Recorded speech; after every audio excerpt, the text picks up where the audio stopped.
everybody. My name is Elmira, and this is another edition of Heart to Heart. We have a special guest today. The topic is racism and work abuse.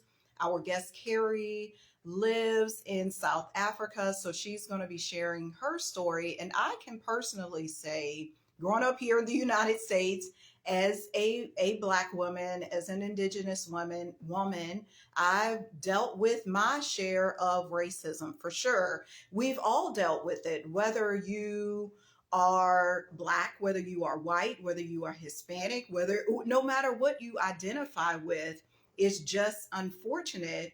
We live in a society, we live in a world where all of our systems have been based off of racism. So I met Kerry about a month ago.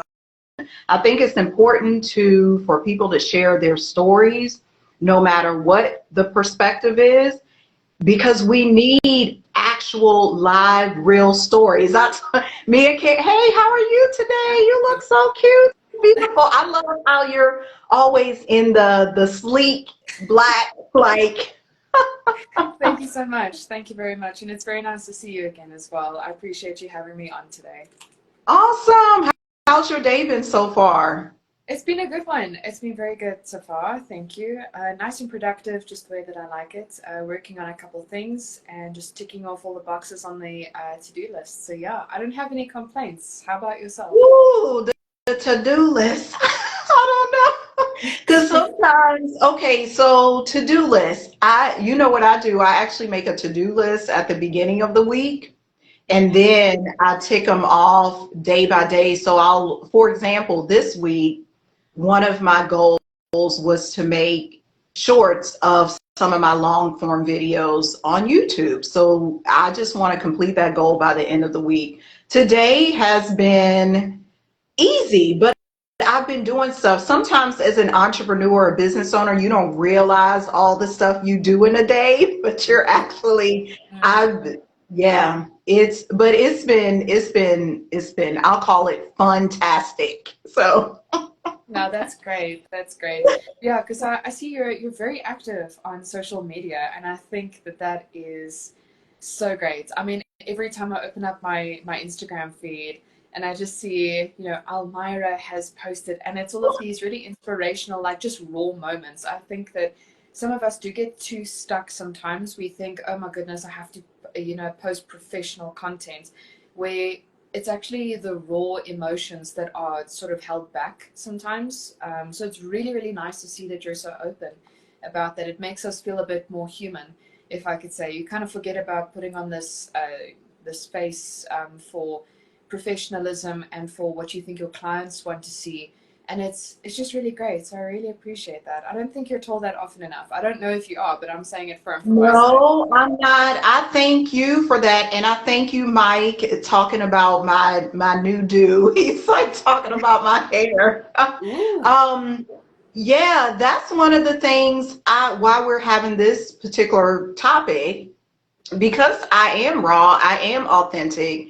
I can have real conversations with people because I approach it like a child. I approach it like the curiosity of a child. So first I want to ask you, how was it like growing up in South Africa? Like, what were your experiences as a child? Like, what was it like? Well, that's a mixed bag, but I mean, I guess I could boil it down to I had a good childhood. I mean, I was blessed with very good and attentive parents as well. And we grew up on like the outskirts of town, so never in the city. So always surrounded by farmland, just open space. I went to farm school when I was younger as well. So, chasing the cows around and the sheep and the bunnies and the rabbits. It was great. It was a great time. So also very ingrained in Afrikaans culture as well. So it was very free spirited. I had Dutch friends who'd immigrated over, and they ran a nursery, so like plants and all that stuff down the road.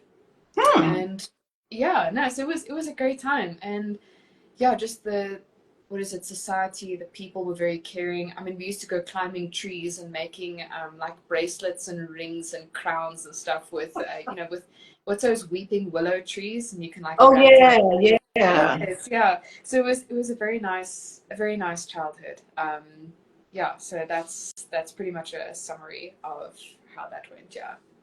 So you had all this experience climbing trees, doing the stuff near the nursery, just kind of a countryside. That's the vibe that I feel like. It's very countryside. How did that pair with, because you're now in your 20s, how did that pair with things once you got into the real world, so to speak? What did you start to see once you went to school? And like, I really want to know. Well, I saw the money. I saw the how. Sorry, not the money. I saw how, yeah, money has an influence over certain people. Because here it was, we come from a middle class family, but you appreciate what you have in front of you, and you appreciate the fact that you have a roof over your head and food on your plate in front of you at night. And going into the city, because I went to the city for what is it, high school, so middle school, high school, and college, as well as all my additional training, work, and everything, because I live on the outskirts of town. So I had to go into town to, to go and follow my education. And it was quite scary to see how money ruled the world out there in the city, and it still does. And I don't like it. I really don't. I don't like the transformation, and I've had to learn how to not to get sucked down that rabbit hole. To just remember the basics, if I could say, of just love your neighbor for who they are, depending on the situation. But at base level, you are humans. You treat each other with respect for the most part, and that's the way of life out here. But out there in the city, it's very different. It's sort of Hmm. each person to themselves. It's very much a thing of how much money you're earning, where you work, who you know, and it's not really, yeah, city life is not for me, if I could say. You're like, I'm not for the city. No. No. Oh, Like, goodness. I'm not from the city. Tell me about, because I know you did what you went into human resources. What made you want to study that area? That is a that is a very good question. No, shame.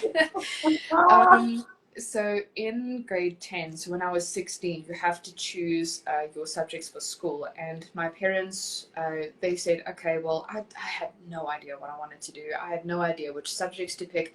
I just knew that I'm more inclined in like the human side of things. But I struggle quite severely with like mathematics, physics, and all of the hectic subjects, if you want to say. So my parents said, okay, let's make you do an aptitude test. And I thought, okay, that's actually, I'm open to that. That's a pretty cool idea. And it came down to anything to do with administration. The results said I'd be great in admin, but also the human sciences aspect of things, because I'm quite empathetical. I've got a good eye for, like body language, just emotional sides of things. And I thought, okay, so there was actually a breakdown of subjects that I could go and study further. And I thought, all righty, let me go into HR. And yeah, it was that was quite a choice. And yeah, so then that's the whole reason I went into it. And I went in with a passion. I thought, I'm gonna make a difference. I'm gonna get in there. I'm gonna make new policies however I have to. And 19-year-old Kerry didn't really understand that that's not how the world works, but I had a vision. Okay, I had a vision. We all do. Oh, we all do. That's the thing, hey? Oh, goodness gracious. Then you get intertwined in all of these existing systems, and people come up and they say, but you're so young, you don't know the way that the world works. And on that note, something very interesting that I came across was that people are hiring more people without skills these days, because instead of having this, what is it, like human resource manager who's been in the field for like 30 years, right? Hmm. He is stuck in a mindset where he has certain expectations of how certain things get done, but he might miss things that are just so plainly obvious to a complete stranger who knows nothing about the system. So it's also very good to get like a third perspective on, or like a new, fresh perspective. So not always hiring people with the expertise or the skills, because you can always train people to get skills, Right. but it's their perspective that really counts a lot as well. I didn't know that. To me, that's quite fascinating with everything that's changing because, as you mentioned earlier, it wasn't until you got in the city and you saw how things were really revolving around money, you didn't know all of these systems existed. One of them being racism. What do you say is the junction of racism, especially in South Africa? We have some similarities here in the United States. What do you think is going on with some of the practices, the systems? I know you have what is it called, BEE? Yes. You have that. What is happening with that, and what did you start to see? Because I know you mentioned 19-year-old Kerry, and then you graduated, you got into the human resources field. What did you start to see with these systems? Well, the first thing that I noticed, which is also why I say HR was quite an interesting field to go in, because I didn't realize that it was so heavily impacted by BEE, which stands for, I do have I didn't want to make any mistakes here. So I've got all the acronyms Yeah. and my research here with me. So the Black Economic Empowerment Act, which basically enables, what is it, people of certain skin colors to be the first choice when it comes Mhm. to new positions within companies. And companies are actually rated or ranked according to how many Black employees they have in management positions, as well as normal just employment positions, right? And it can affect. I wanted to get this thing here because this was very interesting to me. I didn't actually realize how deep it went. Uh, Goodness gracious. But yeah, so in short, it affects their ability to secure government contracts. So like government teams, Oh. depending on how many Black employees you have in your company here in South Africa. But my first, oops, my first encounter with that was when I went for a job interview. Okay, so Mhm. it was an HR position, recruitment. I will not be mentioning the company name, but I'd sat down, and the woman, before we'd even, exchanged any actual questions, she said, "I'm sorry, but I can't hire you." And I said, "Why? I haven't even sat down, haven't even said anything." And she said, "No." Yeah. I was flabbergasted. I was like, "Excuse me, ma'am. I just like drove 35 minutes here. What do you mean?" But then she says, "No, I can't hire you because you are white." And I was like, "Oh, open racism. Oh, right. That's juicy." And she said, and I said, "Well, could you explain, please?" And she said, "Well, then that's how I learned about the BEE Act, is that they have to have tick boxes of how many certain races they are. Are the employees, do they also have disabilities? Yes or no? Because the BEE also includes, I think, people with disabilities as well. So it's the whole thing of Mhm. diversity and all that jazz. But yeah, so that was my first encounter with racism in the workplace. Yeah, so um, yeah, How I mean did that's that make, I'm curious, how did that make you feel? Because you, of course, said, "What do you mean, lady? You can't hire me." Like, what the crap? yeah. Like, It made me feel very insignificant and very small. That she was willing to overlook my skills and what is it? My oomph, my mhm. drive, my motivation. She was willing to overlook that just because of my skin color. I was shocked, to say the least. Yeah, and you know what's so fascinating? These practices have been put into place, the BEE in South Africa. We have DEI programs here. They have been put in place to rectify years, generations, centuries of inequalities. However, what we see happening is there's some injustices and imbalances within the system. Because how do you fix a system by just turning straight the other way. Like it's still not right, is what I see. Some people may say, "Oh, Elmira, you're talking whatever." I don't care, like because it's not it to me it doesn't make sense. It just doesn't make sense. So what did you find out after that particular circumstance, like trying to land that job? Did you go apply for another job or? Mm-hmm.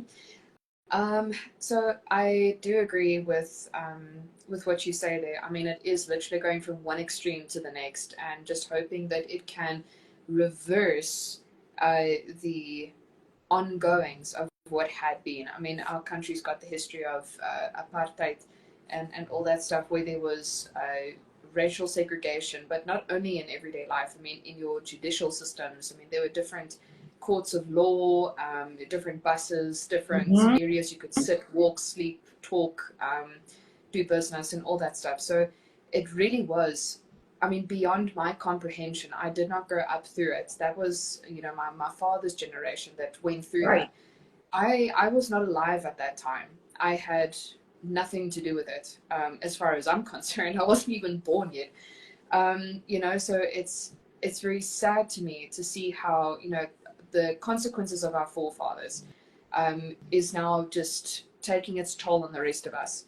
And it's quite a thing, hey? It's quite a thing, but it doesn't make a complete reverse card right. It actually makes it worse, because now you're putting people in positions because of their skin color, not because of their actual competency. And that's what we see a lot of in our government as well, is that they are not there because they do a good job. They do a shockingly terrible job, but they are there because they either know somebody or because of their skin color.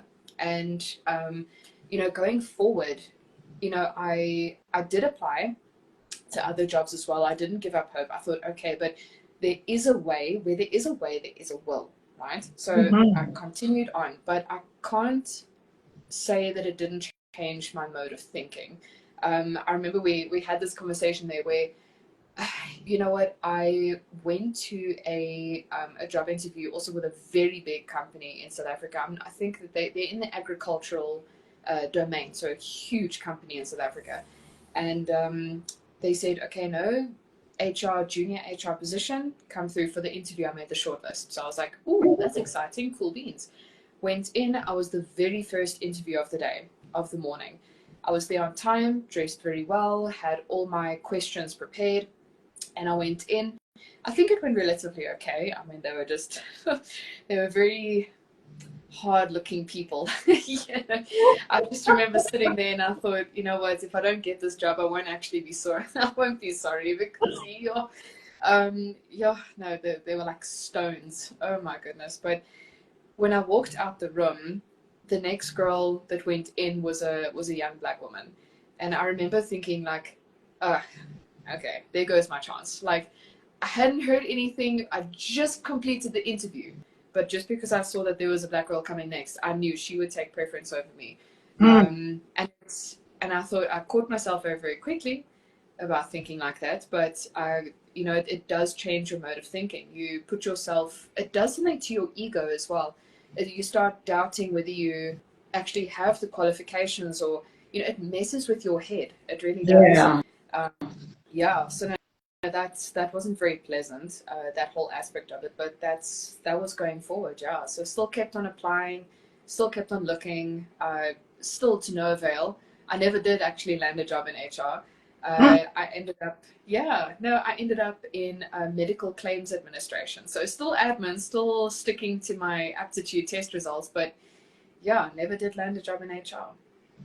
And that medical claims, were you working for a corporation? What were you doing? Where were you working? Because you told me a little bit about this, like in South Africa, there's like whites only companies and the ones that are strictly following the BEE to get the government contract. Where did you end up with this? I want to know. Well, the thing about like these whites only companies, I mean, it's never going to be written down on contract or whatever, but you find a lot of them popping up. Normally they're smaller, like claims administration, or like small call centers or whatever. normally dealing with like debtors work, so like with lawyers or attorneys or whatever the case is, because these are all the people that couldn't land jobs in a normal government-owned institution, who either wanted to work for the government but they can't because they're not the right skin color, or because they're trying to work. And that's where I found myself. I found myself working with other white people. There were no other black employees there. In both companies, in both companies that I worked for over the span of 2 years. And the more that I spoke to them, they all told similar stories of applying for jobs everywhere, but they could not land a job. But then they were approached, and that's the thing. I was also approached by the first company that I worked for. They said, "Hey, we see your CV. Would you like to come through for an interview?" And yeah, no. So then a lot of the previous colleagues that I worked with said the same thing. Hey, like they were approached, because I feel like these companies, they see someone who's like open to work. On LinkedIn you can put that little badge thing there that says like open to work. I feel like they source out after those people, mainly with like admin skills and stuff, and they know how hard it is to place a job here, with the BEE laws. So they gun after you, and then they create like this culture that's just basically just white people.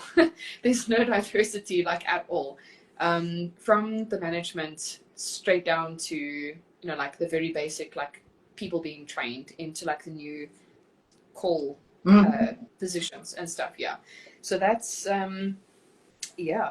How was it working there though? Because of course you said most of the people that came on that were your coworkers were in the same position of you as you. They couldn't get placed with these other major corporations, so they ended up at the whites only place.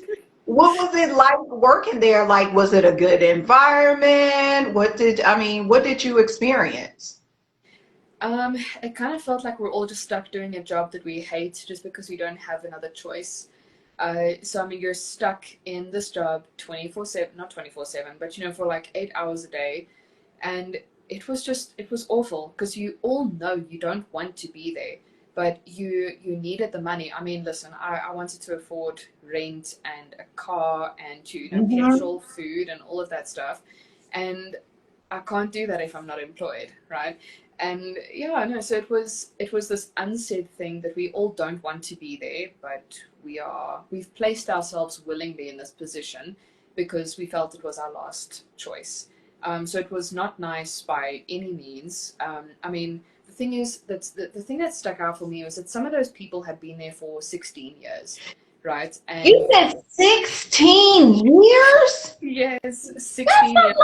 Time. Telling me. You're telling me. I couldn't believe it. Elvira, I was just as shocked. That exact reaction is what I said. I was like, what? Excuse me? What do you mean 16 years? Like, good Lord. And you know what, eh? When, when I, when I walked,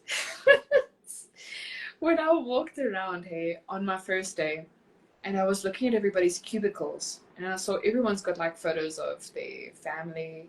Everybody's got like these little drawings they make for each other, like friends in the workplace kind of thing, And I thought, yeah, this is depressing, man.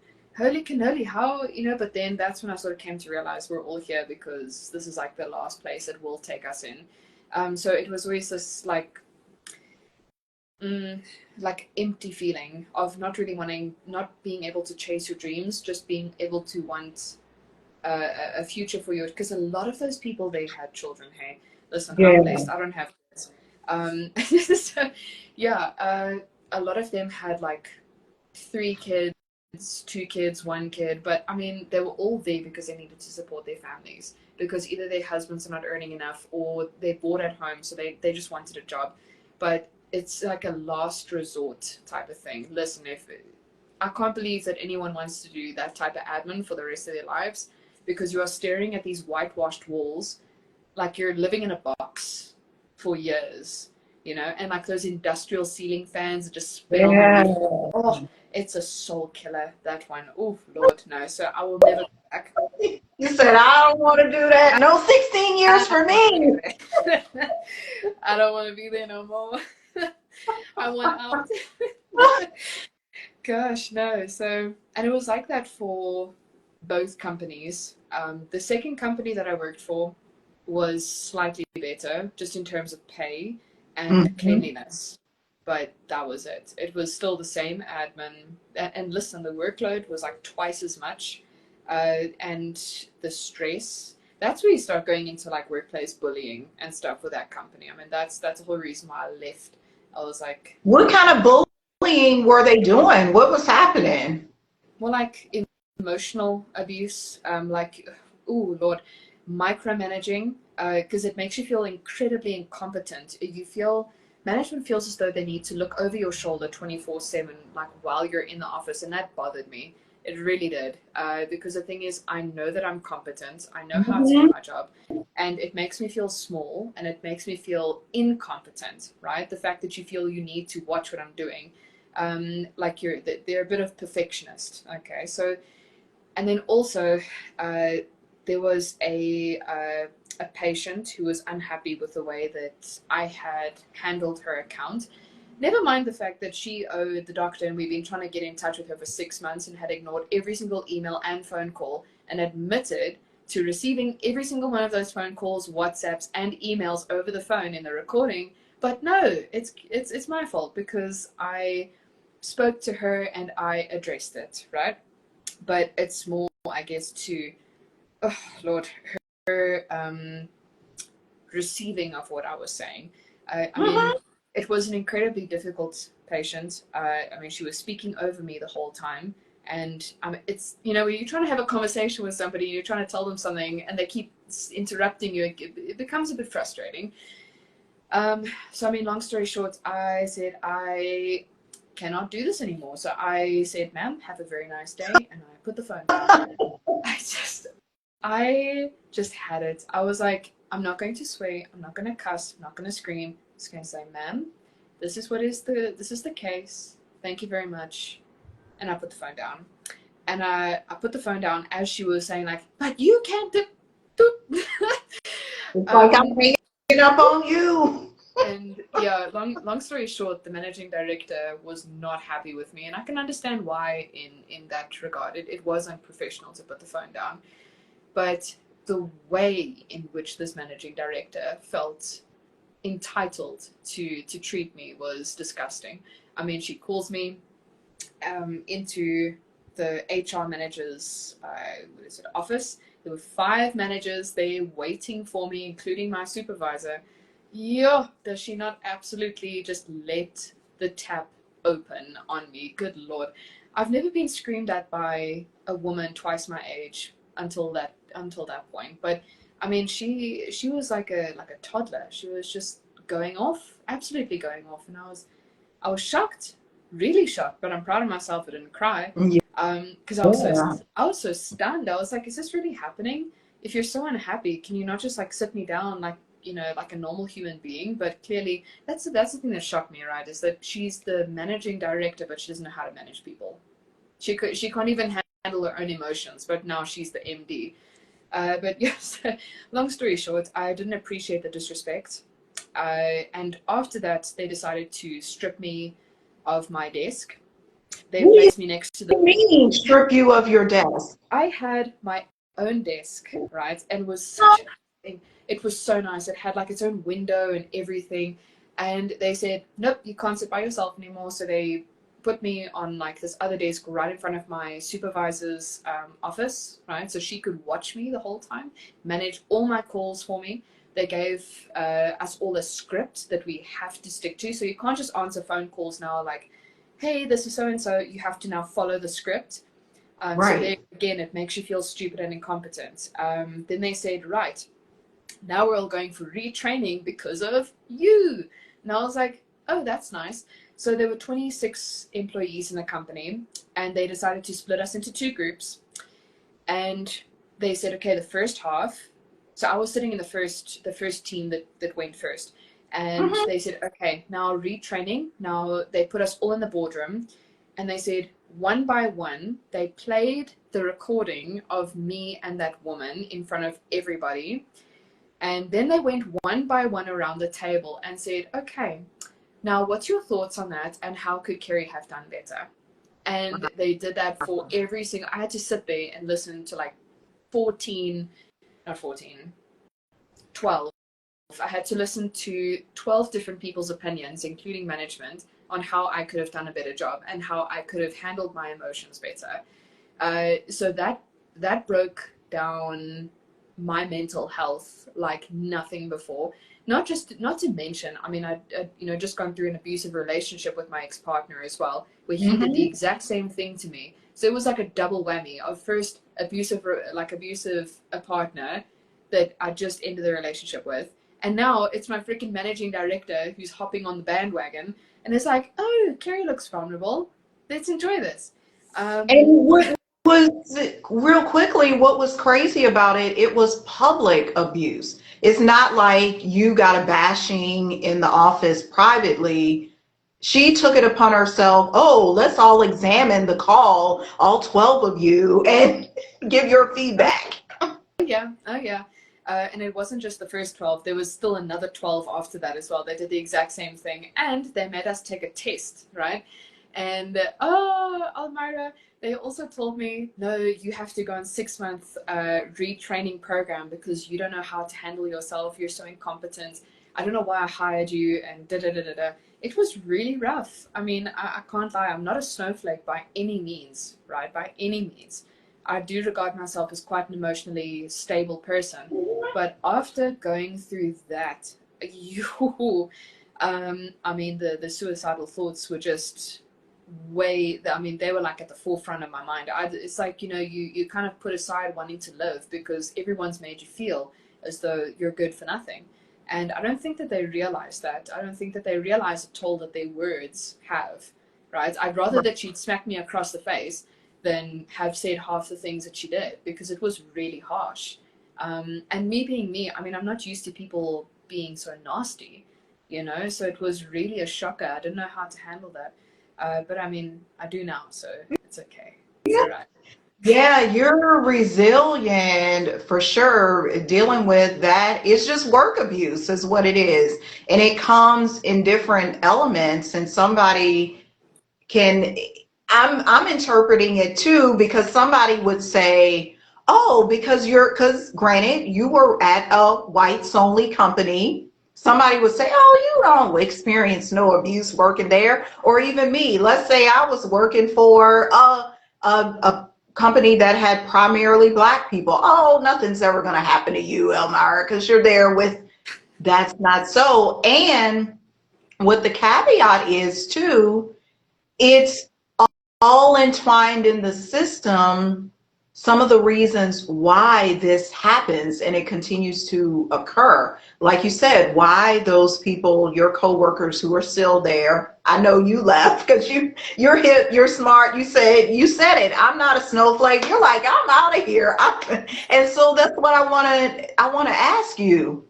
What did you do next? Like, what was your inspiration, your motivation? Because I know you didn't stay. Mm. So I mean, a huge thing was just getting out of there. So exactly what you said. I mean, I just said, okay, goodbye. And my father had recommended to me that I become a Needling brain instruments practitioner, which is currently what I'm doing. I'm still doing it now.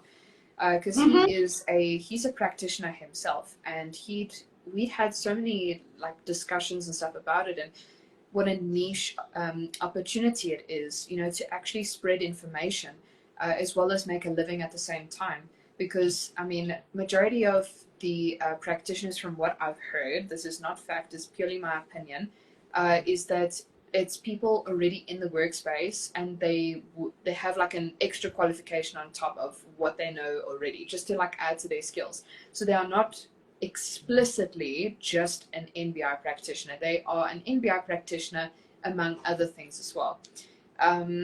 So that was something that I wanted to take advantage of. I wanted to explicitly become just an NBI practitioner and specialize in doing just these psychometric assessments. So yeah, then I just focused on just regaining my footing, especially in like the mental health side of things, because I was in such a low space. It's beyond words. So I had to sort of find the motivation to live again.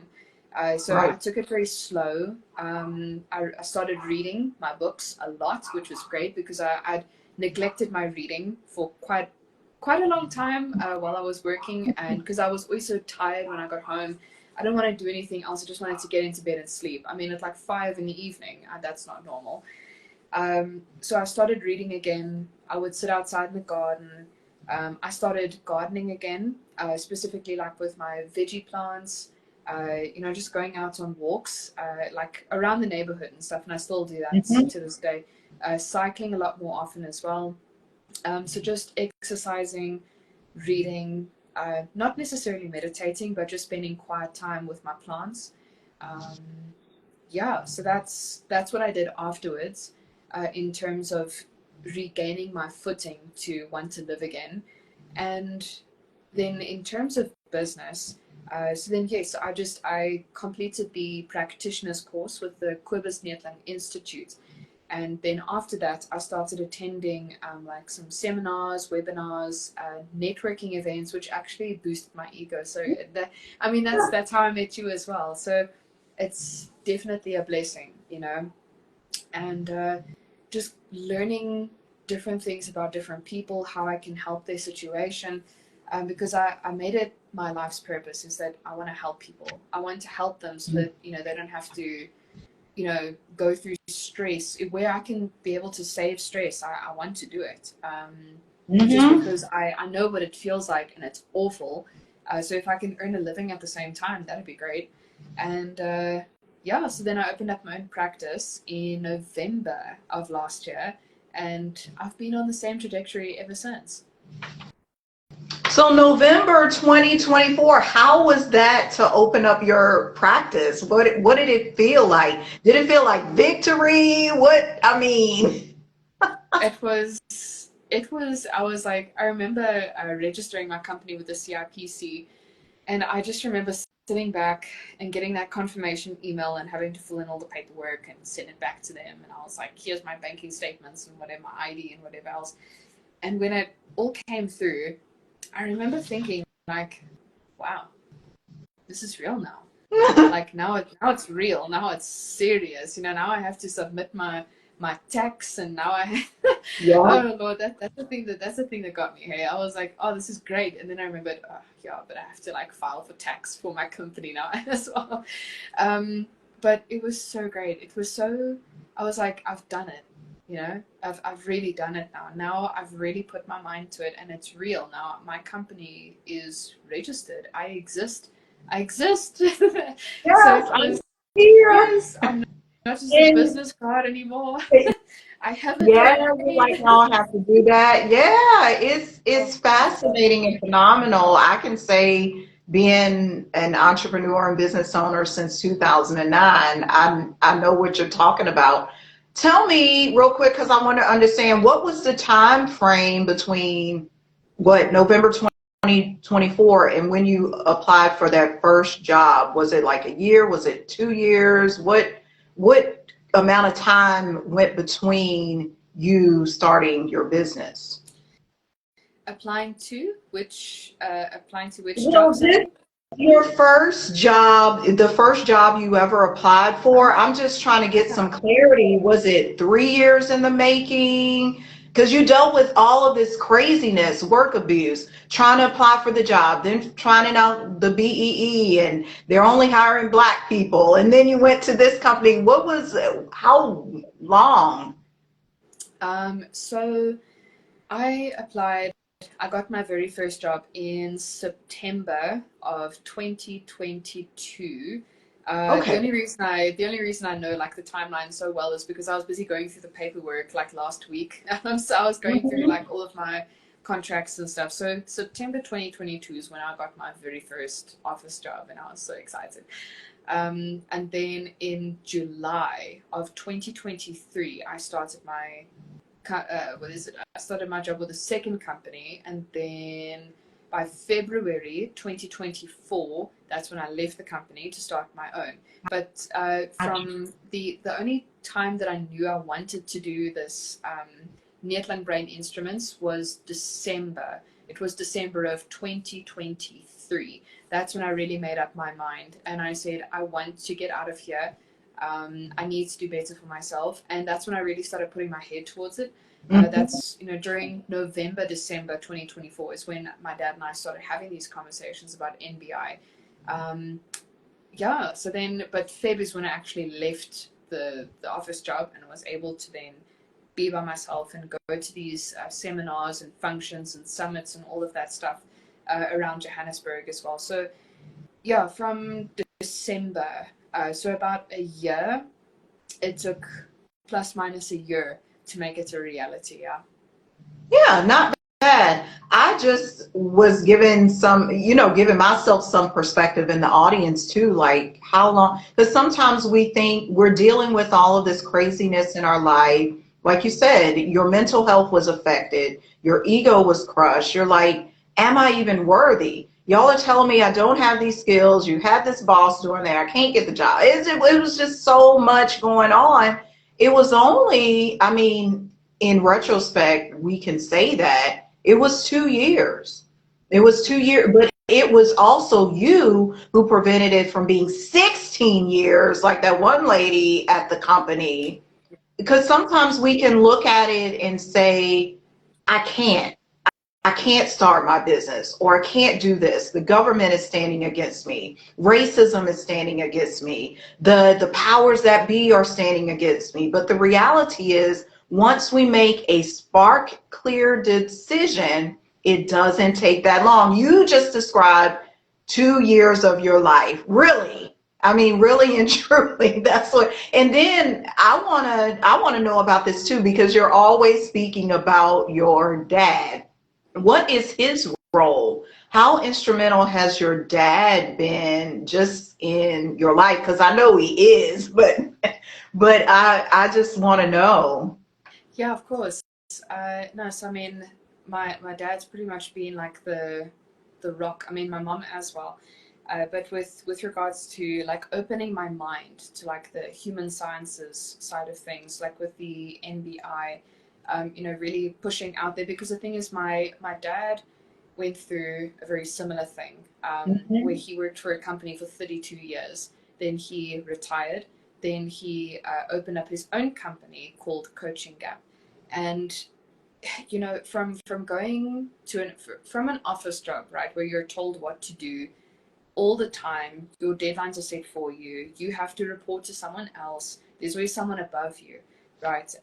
From going from that, where everything is done for you, to now suddenly opening up your own company, I think it was also quite a shock to the system for him. So when he saw what I was going through, and it resonated with him, and he saw the struggles that I was going through, and he'd gone through the same thing, he said, rather don't waste your life away, don't spend that 16 years there, because it's not going to mean anything. Like the money might be great, but you are probably going to want to kill yourself by the end of whenever. You're not going to last long enough to spend that money. Mhm. So that's, I mean, he was very frank with me about that stuff. He said, don't care. The money is important, but to a certain extent, just to the point where it can buy you a roof over your head and food on your table. That's it, right? I mean, but that goes back to our roots. But I mean, he was very supportive in the fact of understanding what it's like to be in that situation, and saying that, just reaffirming me that I'm not crazy, right? So he stood by me and he said, you know what, if you need to leave, then you need to leave. Like, it's really that simple. I'd rather have you than bury you early. Right. And so that really struck me. So yeah, no, so we are two entrepreneurs going through the same struggles, just different clients.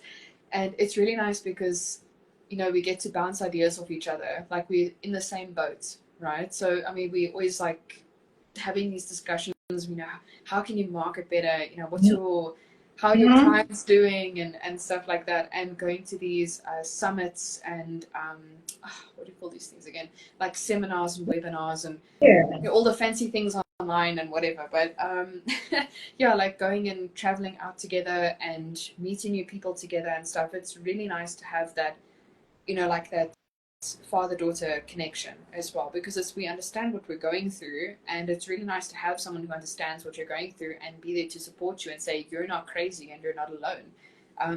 What's your problem and how can we solve it? So that's sort of like our dynamic there as well.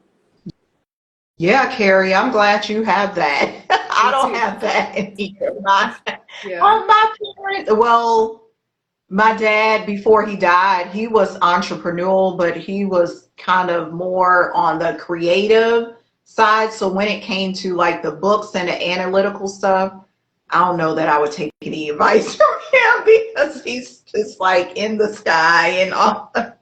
But you're making an excellent point. We need that support. We need, and that's a reason I started my Focus Mastermind, where we meet on Mondays, and because we need people around us like your dad you can bounce ideas off of. You can say, well, how are you doing with this? Oh, you share a little tip here and there, and it's just amazing. Tell me, in light of everything that you've experienced, what's your big goal this year, 2025? We're now in February 2025. What are you looking to accomplish? Wow. Looking to, goodness gracious me, yeah. So I mean, like, the biggest thing that I would love to achieve by the end of this year is to work in collaboration with a bigger company, whether that be recruitment, whether that be human Mhm. resources management, business operations, whatever the case is that I'm able to find that niche in any sort of business department, or industry, rather industry, not department. But yeah, because the thing that I wanted to focus on the most was human resources, with onboarding, selection, recruitment, all of that fun jazz, because a part of me always wanted to work in human resources to be able to make a difference. But now seeing what office life is really like, it sucks. I personally, I hate it. It's not for me. I don't like reporting to someone. I have, you know what, you know, I have so much inner motivation and drive that I don't need someone to tell me what to do.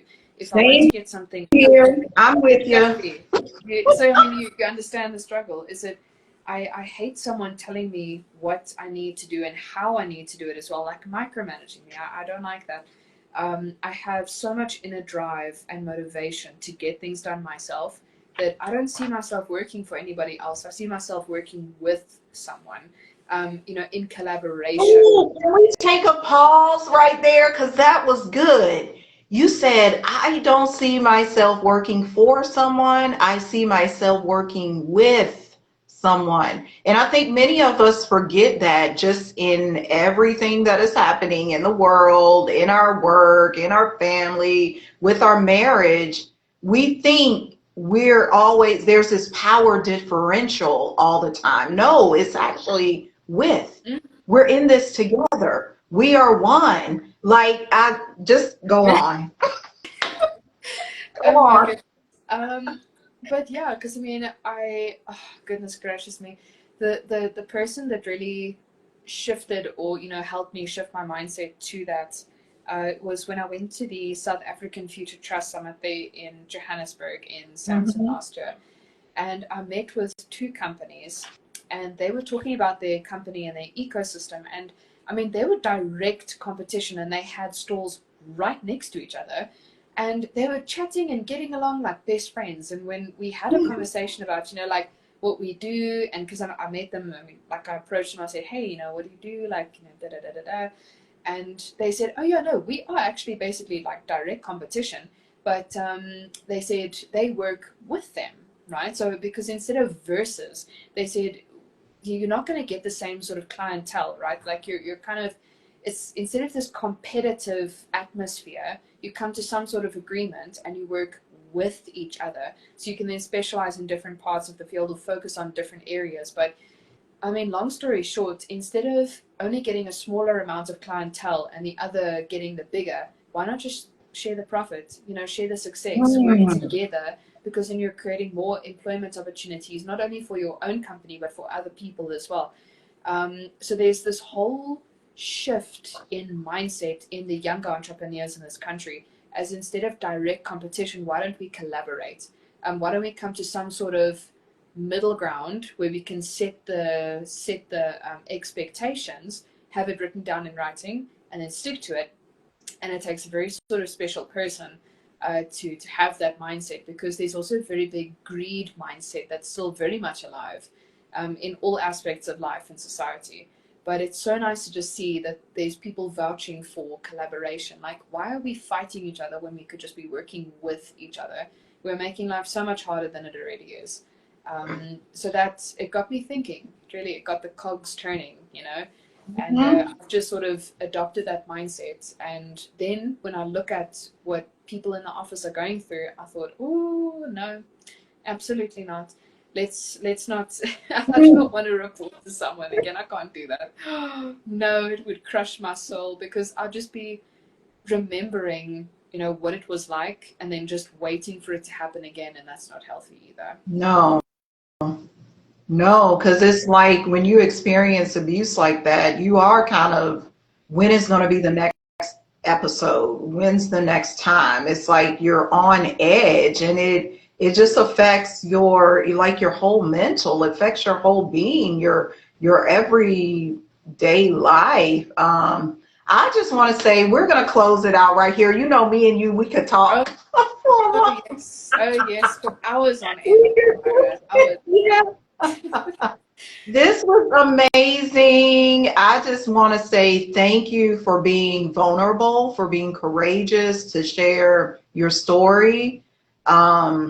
Because Kerry, you could have easily said, I don't want to talk about this or whatever. And on a public platform, mind you, because this will be saved, this will be posted on my YouTube, it'll be, but it's nothing. People need to know the truth, because your story is inspiring. How you went from dealing with all of this systemic everything to then deciding and making that start in the sand. And I'm going to start my business. I'm going to do this. I'm out here, like, this other stuff is for the birds. Yeah. I'm not dealing with it.